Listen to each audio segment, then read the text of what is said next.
As casas que Jesus entrou, esta é a série. E hoje eu tenho aí a responsabilidade de falar sobre a casa de Jairo.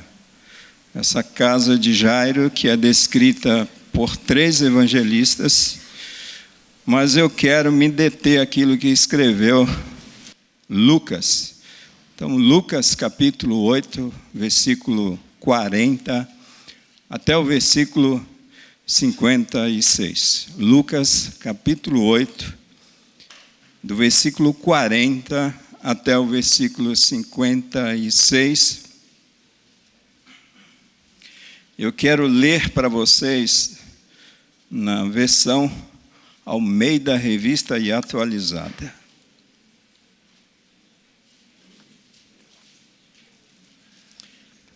Nós não combinamos com a equipe de louvor, mas eles trouxeram aí 2 cânticos que cabem perfeitamente dentro desta passagem, dentro desta narrativa que fala a respeito do poder de Jesus, o poder de Jesus que levanta os mortos e que levantou da morte a filha de Jairo, e o poder de Jesus que sara os feridos, que sarou a mulher do fluxo de sangue. Então, Deus já preparou tudo para nós.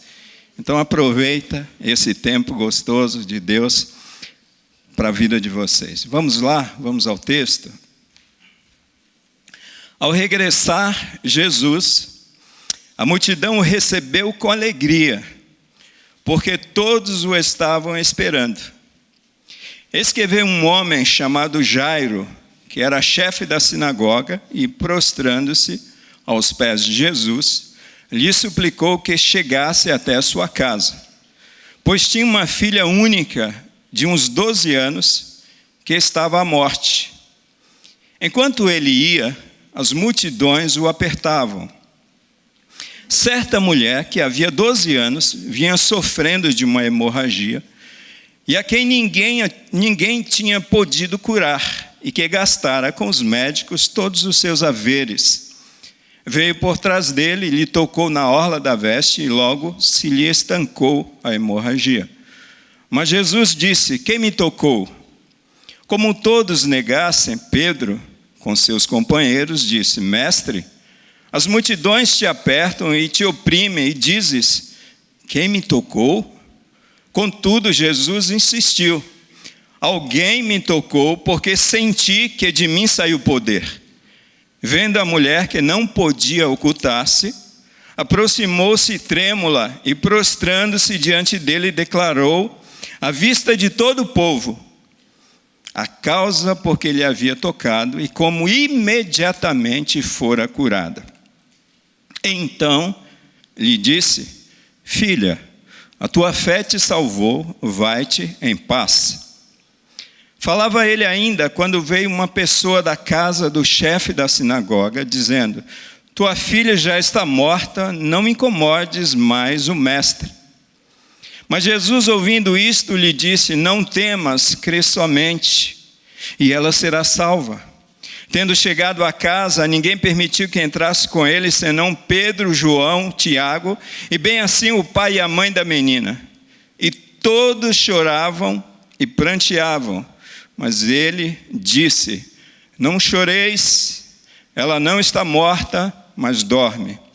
E riam-se dele, porque sabiam que ela estava morta. Entretanto, ele, tomando-a pela mão, disse-lhe em voz alta: menina, levanta-te. Voltou-lhe o espírito, ela imediatamente se levantou, e ele mandou que lhe dessem de comer.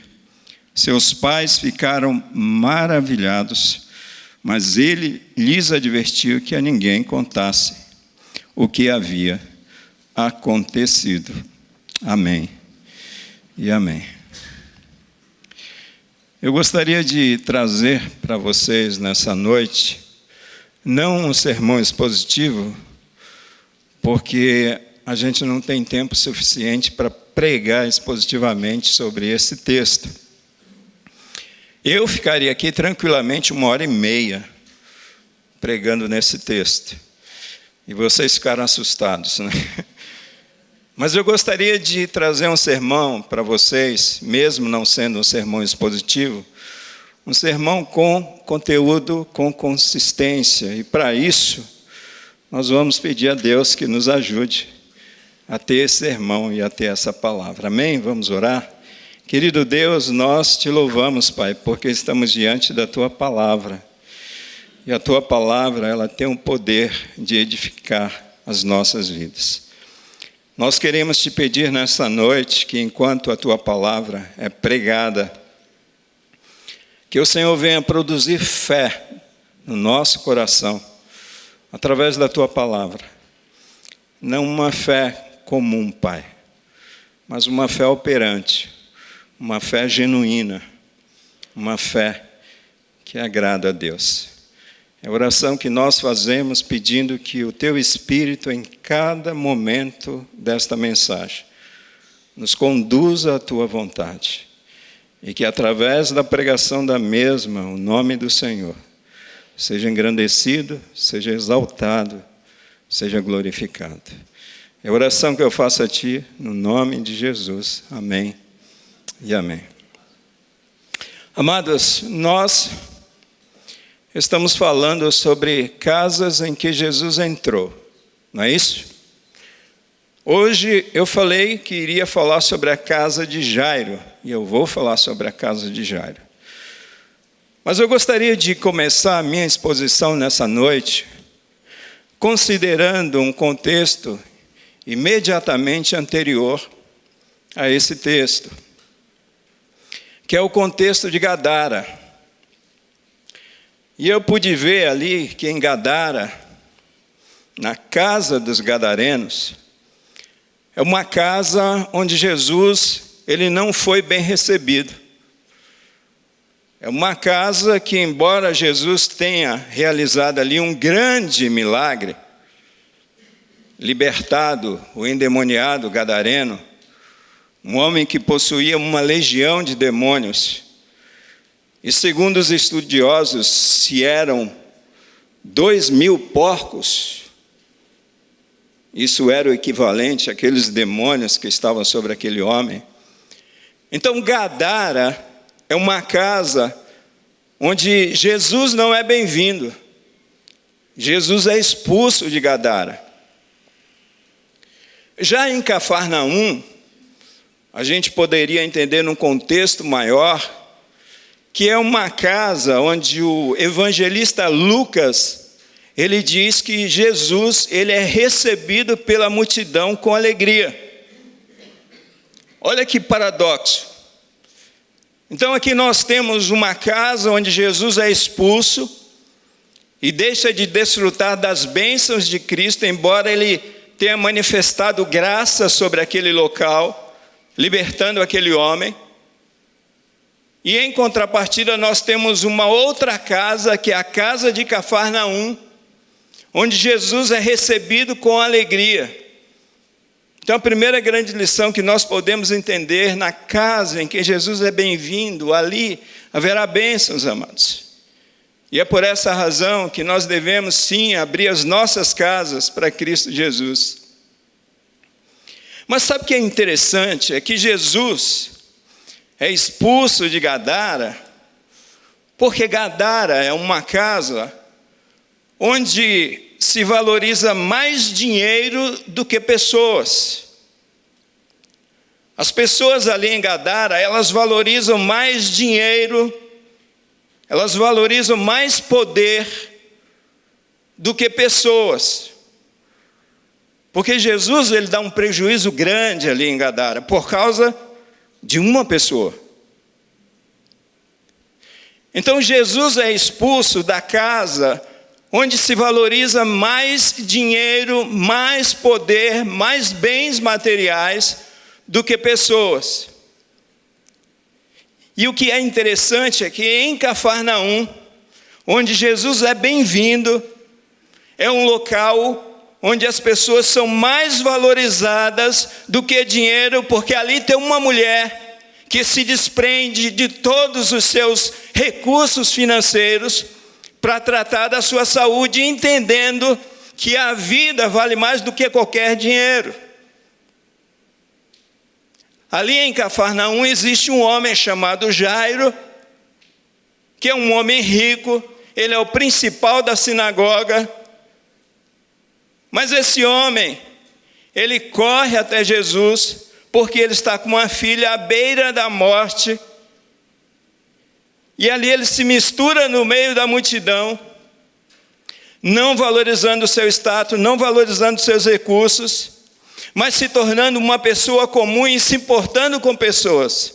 Olha que paradoxo.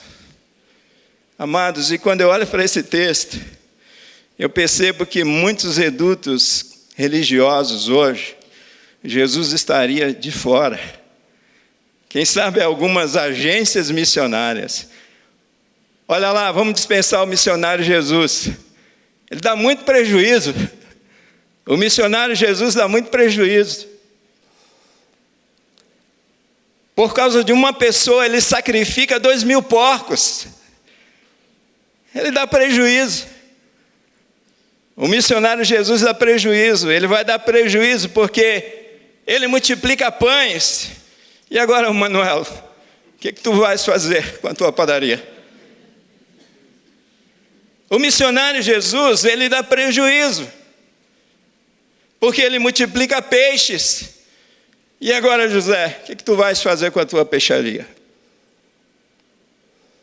É interessante, amados, porque, e eu creio que Jesus está de fora de alguns redutos evangélicos hoje, porque alguns redutos evangélicos se valorizam mais dinheiro, mais poder, mais fama, mais status, mais ostentação do que pessoas.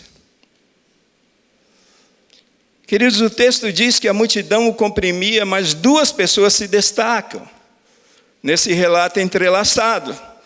E é por essa razão que eu li todo o texto.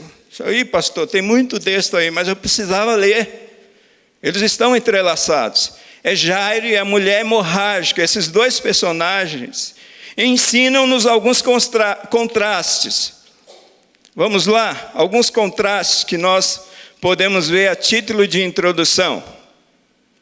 Jairo era um líder da sinagoga, ela era uma mulher anônima. Jairo era um líder religioso, ela era excluída da comunidade religiosa. Jairo era considerado santo, ela era considerada imunda. Jairo era um homem valoroso para a sociedade, ela era sem valor para a sociedade, porque era uma mulher, e não somente porque era uma mulher, mas porque tinha hemorragia, e aquele sangue significava imundícia. Jairo era prezado pela sociedade, porque era líder principal da sinagoga, era rico, e ela era desprezada pela sociedade. Jairo tinha passagem livre. Jairo está lá e consegue chegar até Jesus. Mas essa mulher tinha obstáculos à frente dela. Jairo era rico. Essa mulher perdera todos os seus bens em vão buscando saúde. Jairo teve a alegria de conviver 12 anos com a sua filhinha, que agora está à morte. Ela sofre de uma doença há 12 anos que a impede de ser mãe. Jesus, é interessante também que Jairo faz um pedido público a Jesus. Ela aproxima-se de Jesus por trás com um toque silencioso. E o interessante é que Jesus atende a ambos, com todas essas diferenças, mas atende primeiro a mulher do fluxo de sangue. Queridos, apesar de todas as diferenças que nós encontramos nesses 2 textos aqui, tanto a mulher quanto o Jairo buscaram a Jesus, se prostraram diante de Jesus em atitude de humilhação e adoração, E tanto a mulher quanto o Jairo tiveram fé em Jesus. E aí eu fiquei pensando, qual que é o assunto central desse texto? Da casa de Jairo. Por que é que o evangelista Lucas, Mateus, Marcos coloca essas duas situações juntas, apesar de terem ocorridas no mesmo momento? E aí eu percebi que a tônica da casa de Jairo é fé. A tônica da casa da mulher samaritana é fé. Por quê? Porque Jesus diz para a mulher do fluxo de sangue: vai, a tua fé te salvou. Algumas versões dizem: a tua fé te curou, a tua fé te libertou. E quando Jairo recebe aquela notícia: olha, Jairo, deixa o mestre, não perturba mais o mestre. A tua filha já está morta, não tem mais jeito. Jesus ouve o quê? Fala: Jairo, não dá ouvido para esse cara não. Crê somente. Então nós entendemos que a tônica de toda essa narrativa é fé. Ih, pastor, vai falar de fé de novo? É fé. Irmãos, e uma grande verdade, dentre algumas verdades que eu quero extrair desse texto para nós, é que Jesus, ele não se impressiona com multidões. Jesus não se impressiona com multidões, muito menos com religiosidade. E sabe o que é interessante? Durante toda a narrativa a gente percebe isso o tempo todo. Jesus, ele não está preocupado com as multidões. Jesus, ele não está preocupado com a religiosidade, com a nossa religiosidade. Mas o que impressiona Jesus e o que impressiona a Deus é fé. É a fé que impressiona. Então a gente vai estudar aqui essa fé da casa de Jairo. Essa fé que é uma fé genuína. Essa fé que é uma fé que agrada a Deus. Essa fé que é uma fé que move a mão de Deus até a casa de Jairo. Essa fé é que traz a vida de uma menina que estava morta à existência. Essa fé é que transforma coisas que estão mortas em coisas vivas. Essa fé que muda situações e circunstâncias. Então, a primeira grande verdade que nós podemos aprender com a casa de Jairo é que a fé genuína, amados, ela nos move até Jesus. Mas isso é óbvio, pastor. É? A fé genuína, ela nos move até Jesus. No texto nós podemos ver o evangelista Lucas dizendo que Jairo se moveu até Jesus junto com toda aquela multidão. E sabe, queridos, eu fico impressionado, principalmente com as manchetes a respeito de fé dos últimos dias. Quem esteve ligado aí na televisão esses últimos dias, viram algumas manchetes, manifestação de fé em Aparecida, manifestação de fé no Vaticano, manifestação de fé na Bahia, manifestação de fé em Belém do Pará com o Círio de Nazaré. Me cansa esse tipo de fé. Domingo mesmo foi aquele grande momento de canonização da irmã Dulce. Deixa eu falar para vocês, eu vivi 19 anos na Bahia. Eu conheci a vida da irmã Dulce. Eu conheci as obras da irmã Dulce. Era uma pessoa boa, uma pessoa de muitas obras, uma pessoa com coração generoso, uma pessoa que cuidava mesmo dos pobres e abriu mão de todos os seus sonhos para cuidar desse tipo de pessoa, os menos favorecidos de uma sociedade. Mas irmã Dulce era uma pecadora como eu e como você. Ela não tem nenhum poder de operar milagres, de operar curas. Nós respeitamos como uma pessoa do bem, uma pessoa a qual Deus usou a sua vida. E não é desrespeito nenhum a gente estar falando isso, porque, amados, nós precisamos e as pessoas precisam conhecer a palavra de Deus. Se a palavra de Deus é regra de fé de instituições cristãs, essas instituições ditas cristãs deveriam conhecer a palavra de Deus que diz que há um só mediador entre Deus e os homens, Jesus Cristo, homem. Então, por mais que pessoas digam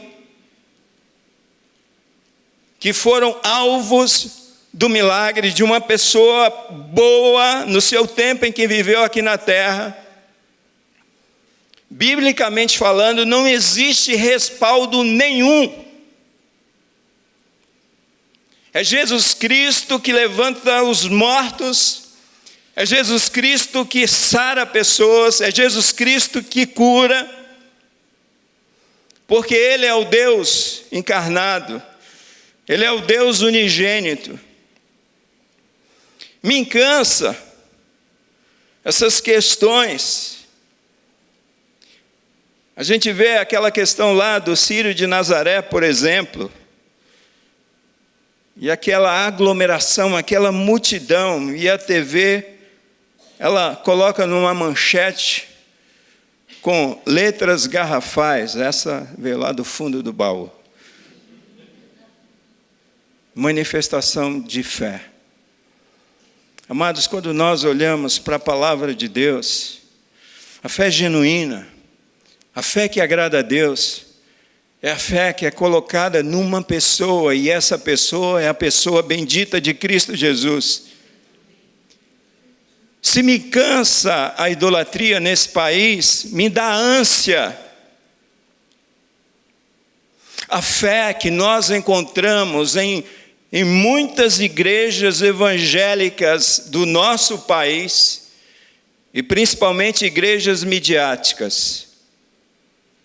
Tem muitas pessoas que estão frequentando igrejas que têm fé não em Jesus, mas fé num templo. Tem muitas pessoas que estão frequentando igrejas que têm fé na multidão, mas não fé em Deus. Outro dia eu estava vendo uma chamada de uma igreja, grande concentração de fé e milagres. Que tipo de fé é essa? É fé na multidão. Não é fé no Filho de Deus, Jesus Cristo. Me dá ânsia esse tipo de fé. É a fé no apóstolo. É a fé na palavra de um bispo. É a fé na oração de um pastor. É a fé numa campanha. Irmãos, nós precisamos ter fé em Jesus. Quando um pastor ora, quando um bispo ora, quem opera o milagre é Cristo Jesus, não é o pastor, não é a oração do pastor. A Bíblia fala, se tiver alguém doente, chame os presbíteros e ore por ele. E o Senhor o levantará, é o Senhor Jesus. É por isso que a nossa fé não deve estar em homens, não deve estar em instituições, não deve estar numa campanha de 7 semanas de jejum e oração como essa. Embora você esteja participando de uma campanha, a tua fé precisa estar em Cristo Jesus. Porque é Ele que nos visita, amados. É Cristo que nos toca numa noite como essa. Tem muitas igrejas hoje que a fé está nos símbolos da antiga aliança. Queridos irmãos, quem vive debaixo da antiga aliança está debaixo de maldição. E as pessoas acham que estão dentro de uma igreja onde há manifestação de fé. É muito comum hoje a gente ver em algumas igrejas, por exemplo, a Arca da Aliança. É muito comum hoje a gente ver em algumas igrejas um candelabro. É muito comum hoje a gente ver algumas pessoas comprando mezuzá.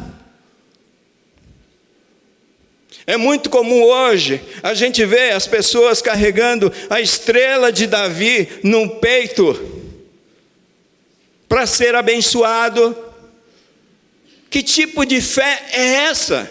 Essa não é uma fé bíblica. Esse homem, Jairo, ele coloca a sua fé numa pessoa, na pessoa de Jesus Cristo. É por isso que o milagre acontece na vida desse homem.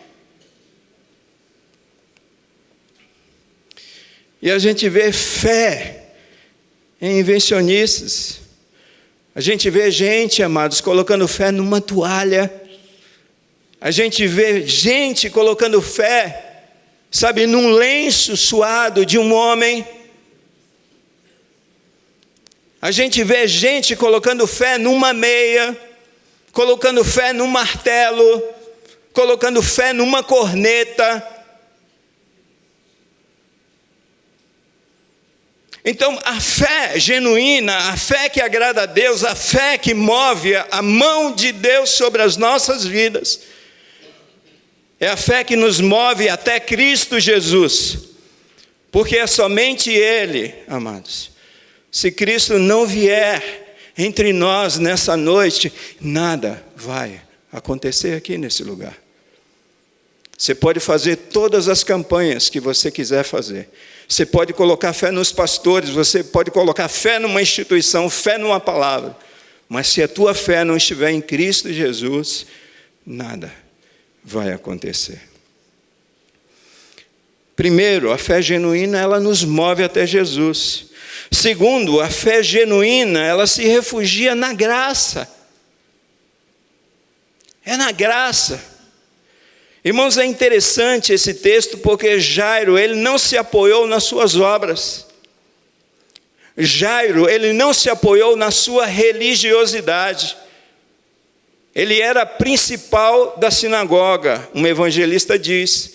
Outro evangelista diz que ele era o chefe da sinagoga. Jairo era um líder religioso, que poderia reivindicar diante da sua bagagem religiosa um favor do mestre. Mas ele não faz isso, ele não se apresenta com essa capa. Ele não se apresenta, pelo contrário, quem apresenta Jairo, e você sabe que Jairo é líder da sinagoga, é por causa do evangelista Lucas, é por causa da narrativa. Jairo nada mais é do que mais um na multidão, e isso é bonito a gente ver aqui Lucas relatando isso. Lucas diz que Jairo se chegou junto à multidão para receber com alegria a Jesus Cristo. E sabe o que é interessante? É que Jairo se prostrou, significa dizer que Jairo se humilhou, Jairo adorou a Cristo Jesus como Deus.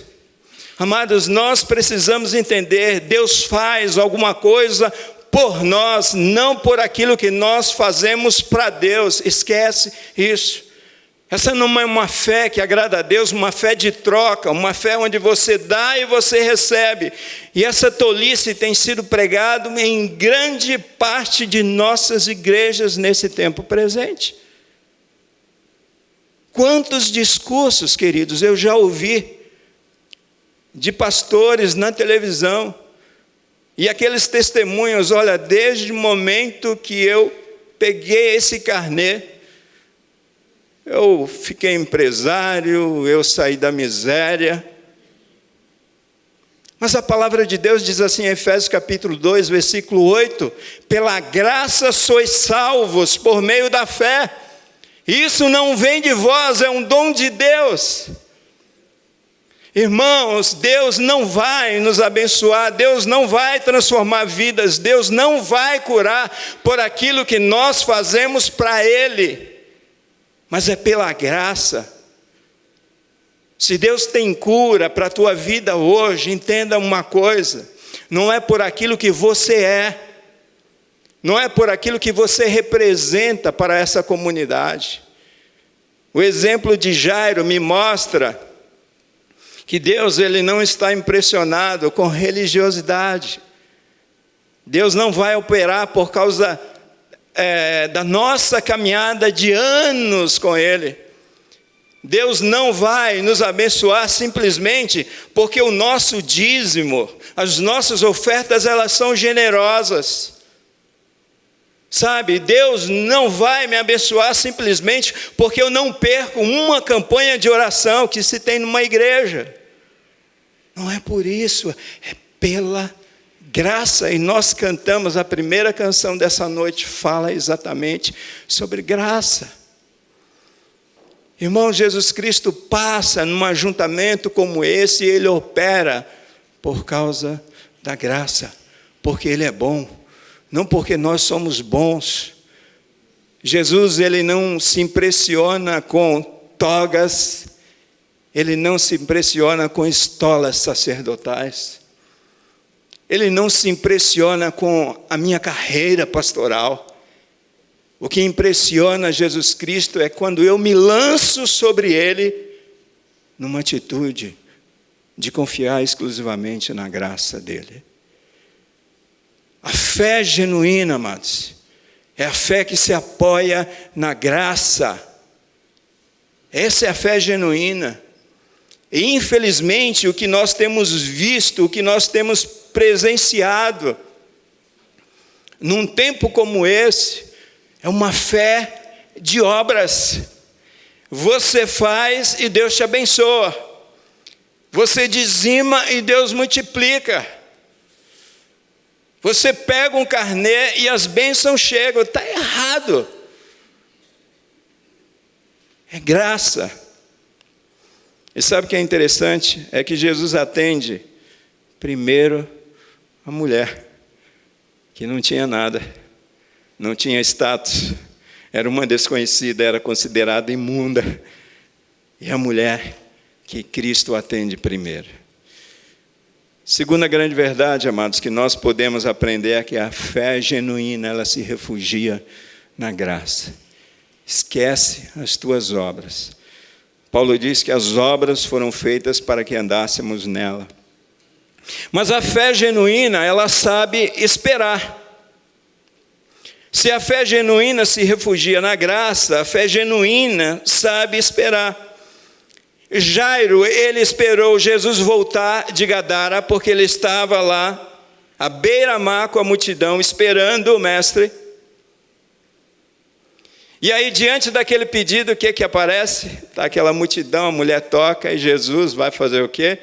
Dá atenção para a mulher. E vou ter que esperar. Irmãos, às vezes a gente, por exemplo, participa de uma campanha como essa, a gente fica desesperado pelo agir de Deus. Nós achamos assim, vai terminar a campanha e o milagre vai acontecer na minha vida. Pode ser que não aconteça. Nossa, pastor, você está querendo esvaziar esse auditório, né? É a palavra que diz. Amados, a fé, você sabe esperar. Jairo, ele soube esperar e o milagre aconteceu na vida desse homem. É interessante que a gente vê propagandas de igreja bem estampadas assim, a noite do milagre urgente. É uma igreja que está na contramão da Bíblia. Porque uma das características predominantes na vida do salvo é a perseverança. E você persevera, o que significa perseverar? Esperar. E o que significa esperança? Às vezes a gente fala, eu tenho esperança. Pois espera está dentro da esperança. Então nós vivemos uma geração do fast food. A gente aperta um botão e Deus atende. E não é assim, via de regra, que vai acontecer. Não é assim que funciona. Não é assim que Deus nos atende. Porque a Bíblia diz que não é dessa maneira. Sabe, amados, quando eu olho para Isaías 64, versículo 4, eu vejo a Bíblia dizendo: porque desde a antiguidade não se ouviu, nem com o ouvido se percebeu, nem com olhos se viu, um Deus além de ti, que trabalha para aquele que nele espera. Jairo soube esperar, e o milagre aconteceu na casa de Jairo. Irmãos, tempos atrás eu vi uma história de um pai que tinha um filho muito doente, uma enfermidade muito rara. E aquele homem, ele investiu tempo, ele investiu dinheiro, ele investiu na vida de pessoas, ele investiu em pesquisas para descobrir a cura para a vida daquele filho. E durante muitos anos, aquele homem batalhou, vendo aquele filho sofrendo numa cama hospitalar. Até que chegou um dia onde aquele homem ele perdeu a esperança. Ele perdeu a esperança e naquele país podia sim desligar os aparelhos, e ele pediu para desligar os aparelhos do filho dele, porque ele não aguentava ver o filho passar por tanto sofrimento, e nem ele e a família dele passar por tanto sofrimento. E ele pediu para que assim fosse feito. É interessante que um dia após o sepultamento do seu filho, aquele homem, ele recebe uma ligação daqueles pesquisadores com aquela bela notícia dizendo: descobrimos a cura para a enfermidade do seu filho. Aquele homem perdeu a esperança, ele perdeu o seu filho, ele perdeu o milagre. Amados, nós precisamos aprender a esperar em Deus.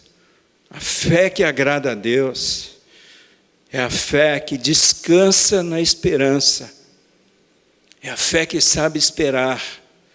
E nós precisamos aprender com Jairo. Quarto lugar, fé genuína, não olha para as circunstâncias. A fé genuína mesmo, a fé que agrada a Deus, ela não olha para as circunstâncias.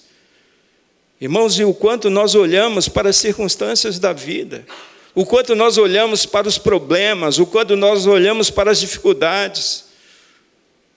Jairo, ele recebeu uma sentença de morte. Ele recebeu a notícia: Jairo, esquece o mestre. Tua filha já morreu, Jairo. Não tem mais jeito, não tem mais jeito.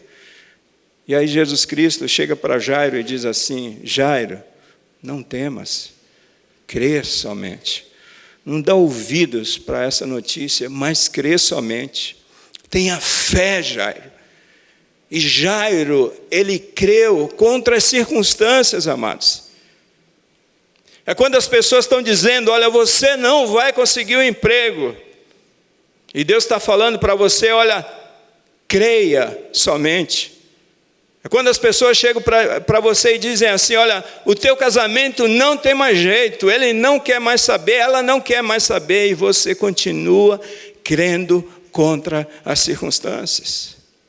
É quando as pessoas estão decretando, quem sabe, a tua falência financeira, a tua falência material, a tua falência espiritual. Existe um Deus dizendo: não temas, creia somente. Amados, nós precisamos ter esse tipo de fé. Quando o mundo diz não, mas com Deus nós dizemos sim. É possível mudar a situação. É possível mudar essa circunstância. Quando nós olhamos para a vida de Jairo, nós encontramos um homem assim. Sabe, um homem que ousou crer contra as circunstâncias. Um homem que não se prendeu a uma notícia de morte, mas disse no seu coração: eu creio. E o milagre aconteceu. Na Bíblia tem um personagem chamado Pedro, que até começou a andar sobre as águas, porque estava focado em Jesus. Mas quando Pedro olhou para as circunstâncias do tempo, Pedro afundou naquelas águas, mas pela graça, Jesus o alcançou novamente. Abacuque 3, 17 e 18 diz: porquanto ainda que a figueira não floresça, nem haja fruto na vide, o produto da oliveira minta, e os campos não produzam mantimento, as ovelhas da manada sejam arrebatadas, e nos currais não haja vacas, todavia eu me alegrarei no Senhor e exultarei no Deus da minha salvação. A fé genuína, ela não olha para as circunstâncias. Em último lugar, amados, a fé genuína não é a fé da multidão. A fé genuína, olha aqui para mim, a fé genuína não é a fé da multidão, e sim a fé que Jesus encontra na multidão. A fé genuína não é a fé da multidão, mas a fé que Jesus encontra num ajuntamento como esse. Eu fico impressionado como nós, pastores, nos preocupamos tanto com a multidão. Alguns fazem questão de publicar aquela manchete: grande concentração de fé e milagres. Como se a quantidade de pessoas expressasse uma fé que pudesse atrair o milagre de Deus. E é interessante nesse texto que Jesus, ele vê uma multidão, mas ele não vê fé da multidão, mas ele vê fé em pessoas naquela multidão. Ele vê a fé de uma mulher que está se escondendo, que toca com um toque diferente. Aquelas pessoas estão tocando por tocar Jesus, mas aquela mulher, ela toca com fé. Jesus vê fé no coração de um homem chamado Jairo, da mulher de Jairo, e ele vê fé na vida de Pedro, Tiago e João. É por essa razão que ele manda todo mundo sair daquela casa e só entra aqui nessa casa quem tem fé. Quando a gente olha para esse texto, amados, a gente descobre claramente que Jesus, ele não está preocupado com as multidões. Jesus não se impressiona com os grandes ajuntamentos. Jesus se impressiona com a fé de algumas pessoas que há naqueles grandes ajuntamentos. Porque a multidão, ela quer pão. Porque a multidão, muitas vezes, ela quer espetáculo. Porque a multidão, muitas vezes, ela quer entretenimento. Irmãos, tem gente viciada em milagres.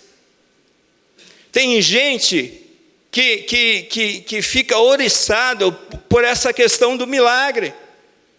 E onde tem um milagre, onde tem um profeta, essas pessoas estão correndo para lá. Mas isso não significa que essas pessoas têm fé. Onde tem multidão, tem curiosidade. Onde tem multidão, existe a questão do milagre pelo milagre. E não um milagre capaz de produzir fé no coração dessas pessoas. Então Jesus, ele não se impressiona com isso, com a fé da multidão, mas com a fé que Jesus encontra na multidão. Olha só que interessante. Então, uma multidão de pessoas não significa dizer que vai atrair o milagre de Deus. É possível que uma multidão de pessoas não tenha fé, mas quem tem fé no meio daquela multidão são poucas pessoas.